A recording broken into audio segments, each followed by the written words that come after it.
topics and opinions expressed in the following show are solely those of the hosts and their guests and not those of W4CY Radio, its employees, or affiliates.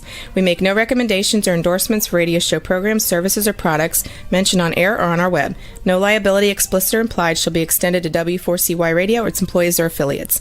Any questions or comments should be directed to those show hosts. Thank you for choosing W4CY Radio. Welcome to the Ask the Expert show on W4CY Radio and Talk4 TV, where we bring you educational information from top local experts in the fields of legal, health, financial, and home improvement. Now sit back and listen to experts in family law, association law, hearing loss, business brokers, home care, along with many other topics. Now here are your hosts, Steve-O and Sophia. Hey, good afternoon, Portland. Welcome to another Ask the Expert show, where for the last 16 years, we have brought you the finest, the experts in the field of legal, health, financial, and home improvement. I've got a great show for you for the next 25 minutes. We were going to be talking about longevity, but our great Dr. K of Upgrade Medical we're all going to feel bad for him, is suffering from back pain. And we're going to talk about that. And boy, I got to tell you, we feel for you. I know what it's like to have lower back pain. Let's bring on Dr. K. Hey, Steve, good to see you. Thanks for having me back. Sorry, I'm looking a little disheveled because I've been kind of sequestered on the couch there. We totally understand. Hey, Dr. K, before we start, tell people about Upgrade Medical. Sure. This got to do with the Medicaid show. Right. No, it's a functional medicine clinic. I do functional integrated medicine. I'm a nurse practitioner, doctor of oriental medicine. I have a master's in functional medicine, and I just kind of mush it all together and, get to the underlying cause of things, or utilize, methodologies to get people's symptoms under control, which is sort of apropos for today. And, I've been doing it about 17 years, and there's actually some crossover into longevity. So I'll do my best here. I'm 55.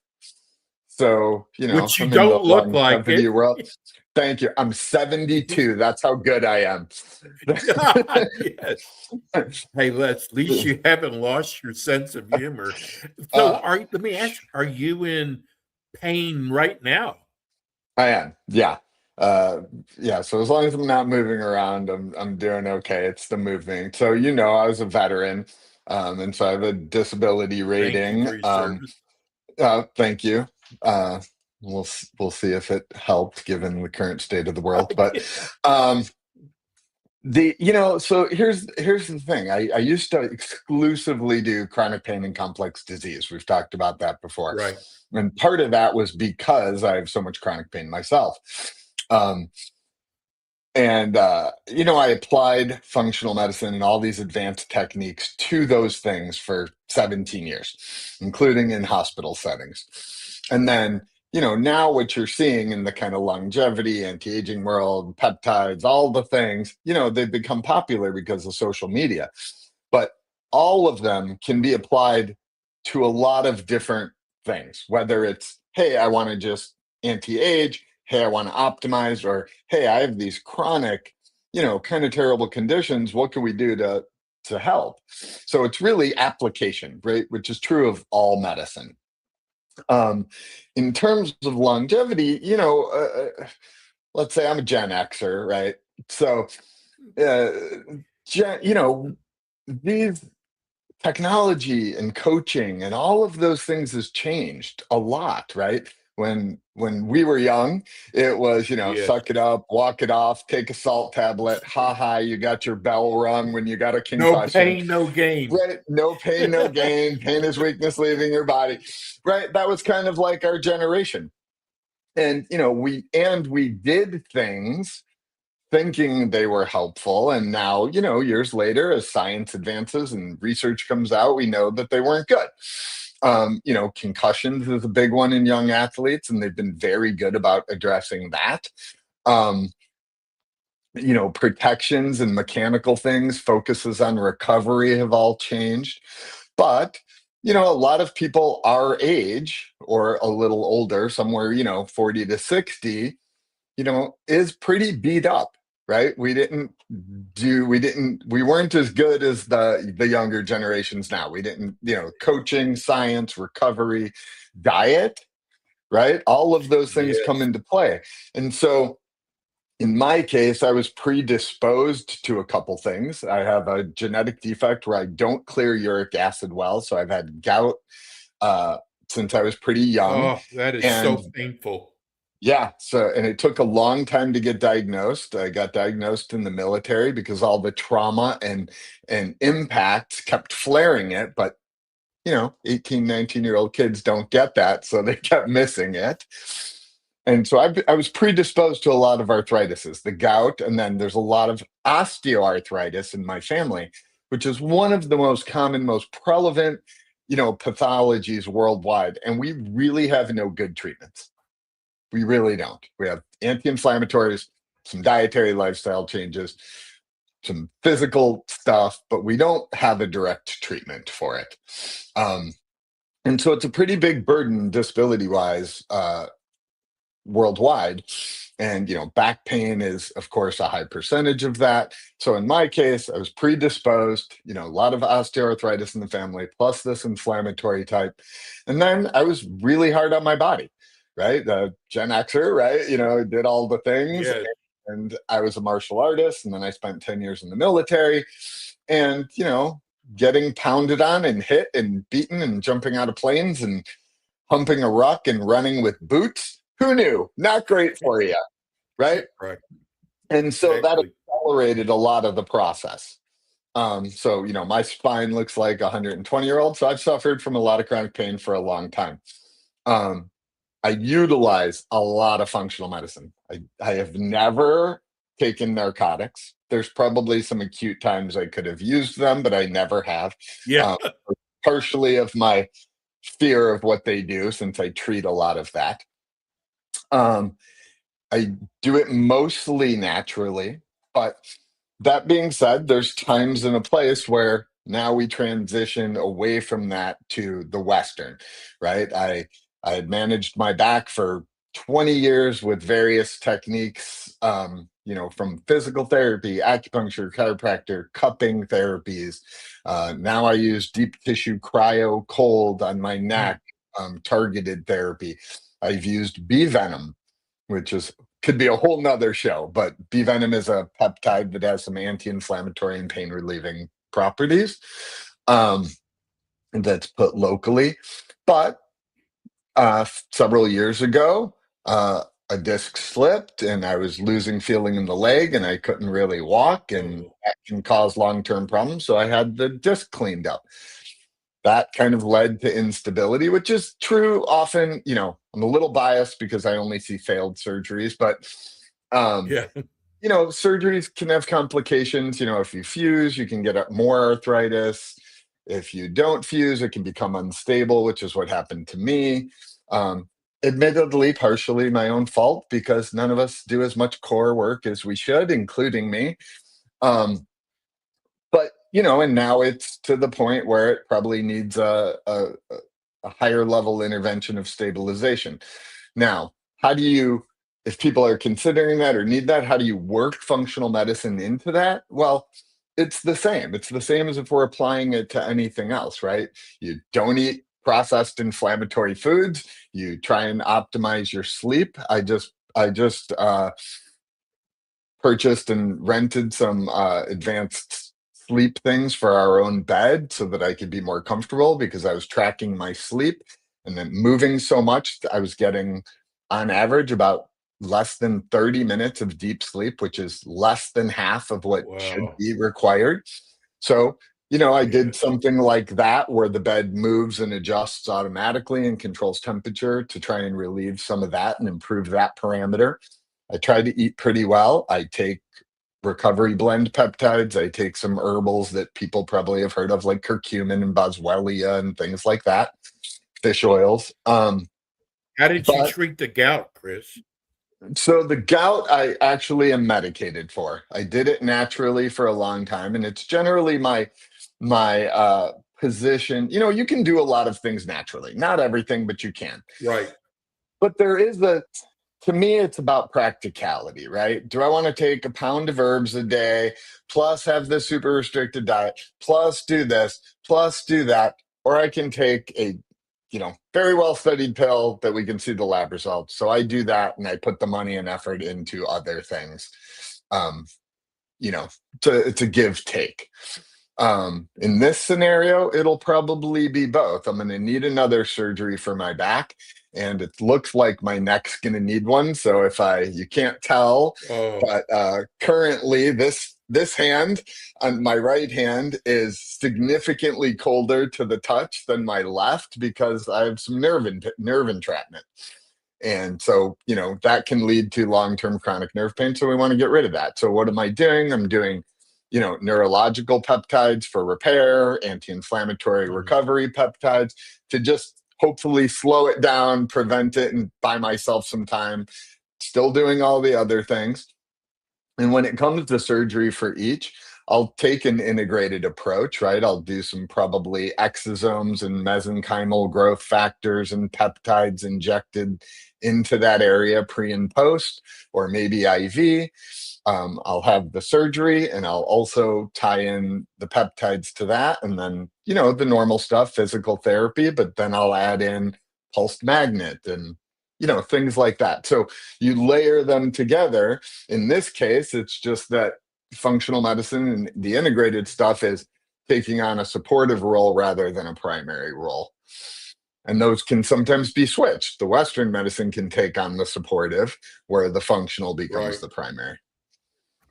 You know, so So, uh, do you think you suffer at all from neuropathy at all, Chris, I don't with the have nerves? neuropathy, knock on wood. I have more of the acute nerve issues because of the entrapment where you get kind of the tingling, but it's not permanent neuropathy at this point. Um, and so I'm lucky in that regard. Even when the disc slipped, I didn't have a lot of nerve pain. I was pretty lucky. But I had neurological deficits in terms of weakness and sensation. And so that's how we knew the nerve was involved. So, How and you don't want to let those how do things you go. get comfortable, Chris? How do you get Currently, I'm comfortable not. now with Currently, I'm not. I mean, Yeah, sitting up or laying down?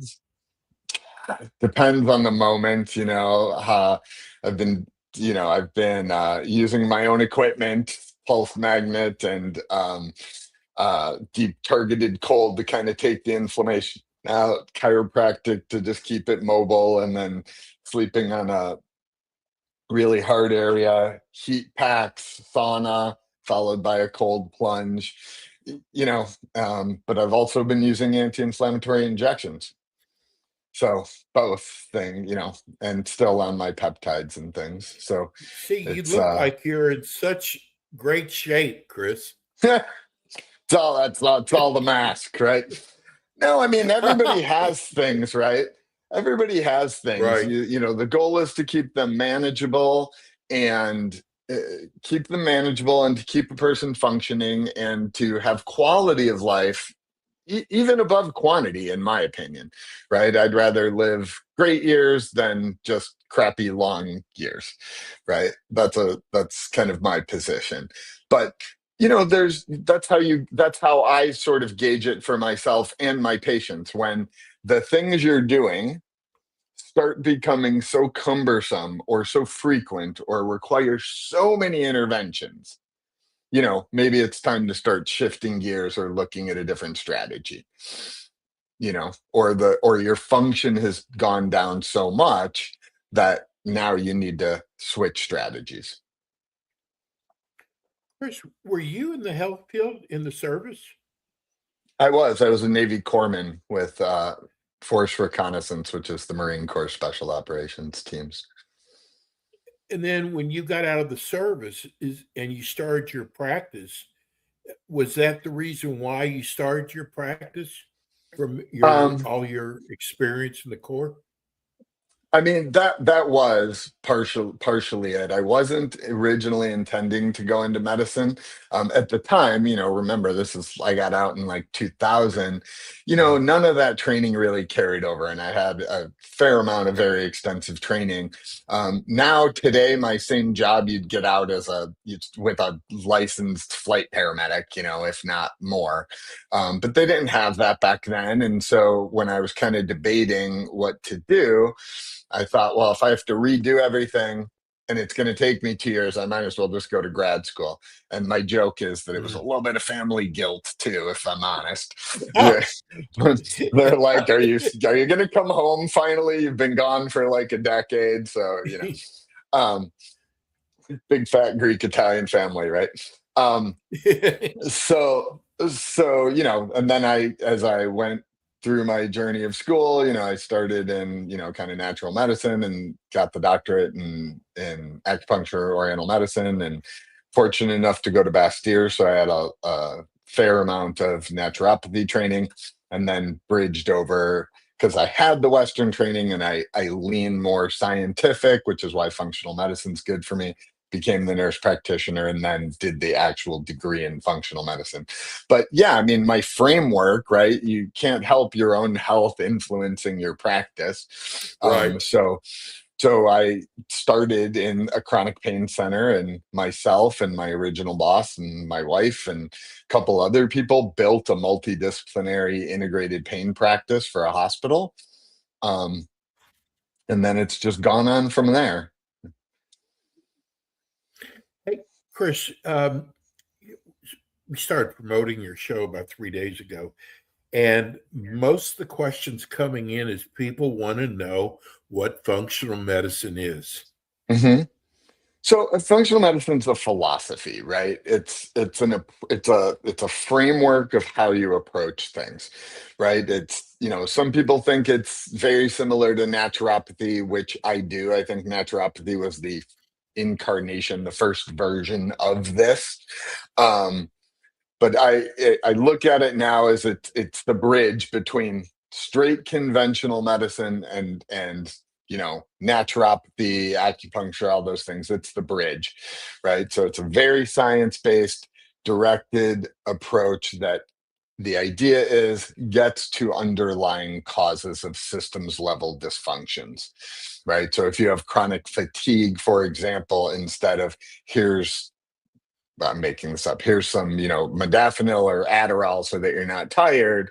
We're going to try and find out why, right?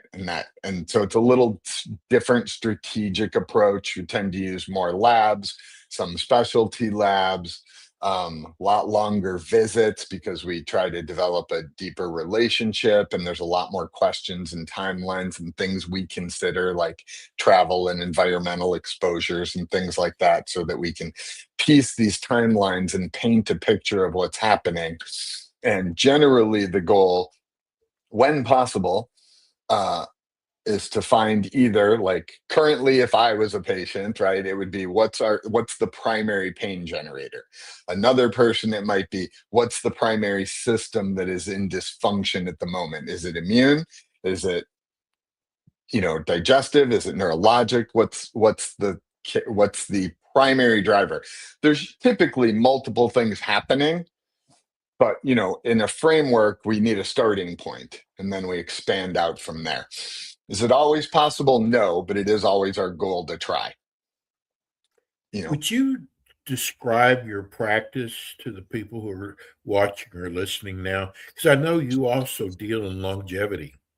Yeah, yeah, I mean, like I said earlier in the show, the the medicines, whatever they may be, right? An herb, a nutraceutical, a vitamin, acupuncture, whatever it is, to an actual Western medication, peptides included, are just about how you apply them. It's all medicine, right? So my practice can range from chronic pain, from things like Ehlers-Danlos, fibromyalgia type of pain conditions was my specialty, all the way to just people who want to, hey, I'm in my 60s, I'm generally healthy, I want to stay that way. What do I do?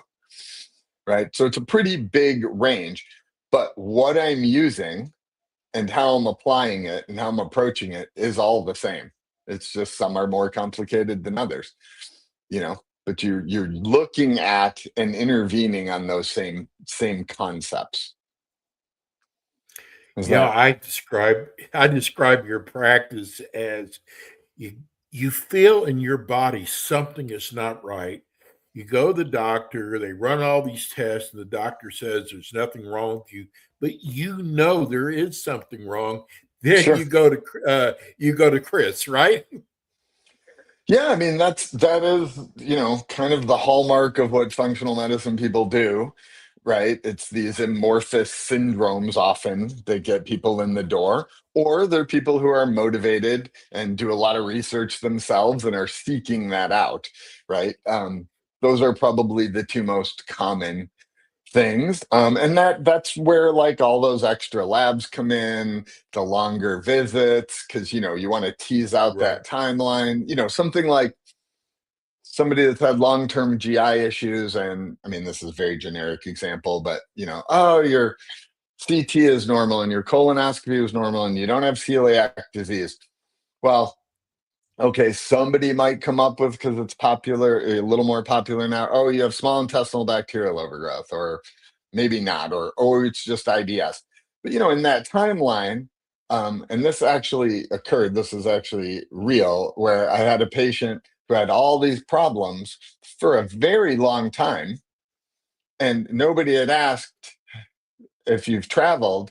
And it turned out before the onset of these symptoms, she got deathly ill in Central America to the point of having to be evac'd out.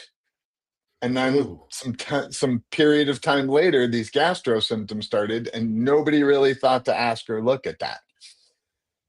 Doesn't make me brilliant. It's just the strategy and approach that we take, right? It's those little details that somehow make a difference. And from that, I knew to test her GI. We found some, I want to say, parasites and protozoa. We treated that, and she got significantly better. So sometimes it's just asking the right questions, or spending enough time with somebody, or ordering an extra lab. And sometimes we don't know, but here's what we can do. We think it's this system. So let's try and fix that system. hey, Dr. K, I got to tell you Yeah. something. I don't know if this will make you feel any better, but we have gotten 16 texts, Oh, people who wow. are watching right now, saying they hope you get better. Oh, thank you. That's That's very pretty sweet. nice. That That is, is that's great. that's nice. Now, are you open for practice? Yeah. Yeah, I'm still showing up. I just a little slower moving. But yeah, Yes. a Tell little people slower moving. how they can tell people how they can reach you. Sure. The website is Upgrade PDX, like the abbreviation from Portland, upgrade Paul David X-ray.com. There is free discovery calls on there if you want to schedule and just ask questions and look at my face. Otherwise, you can also click on the booking widgets and self-schedule. Um, and you can call the office. I'm going to tell you it's not monitored because I'm by myself, but the phone number is 971-299-8350. And you can leave a message and I will get back to you. Dr. K will be back again with us next month. All we can do is hope you get better. I know what back pain is. You can't even describe it, but listen, God, I can't believe all the people who wrote today, That's sweet. Yeah. and maybe that'll help. Yeah. So we'll see you next month, Chris. Thank you, sir. You have a good one. And Happy New Get Year better, to bro. everybody. All right. Same to Thank you. you. Bye That's bye. Dr. K. Hey, that's going to do it for us today. We'll be back again with you next week with more Ask the Experts. Thanks for tuning in today to the Ask the Expert show on W4CY Radio and Talk4 TV. Tune in next week and every week to hear more from our experts on personal injury, insurance, air condition repairs, estate planning, Medicare, and many other topics in the areas of legal, health, financial, and home improvement. See you next week.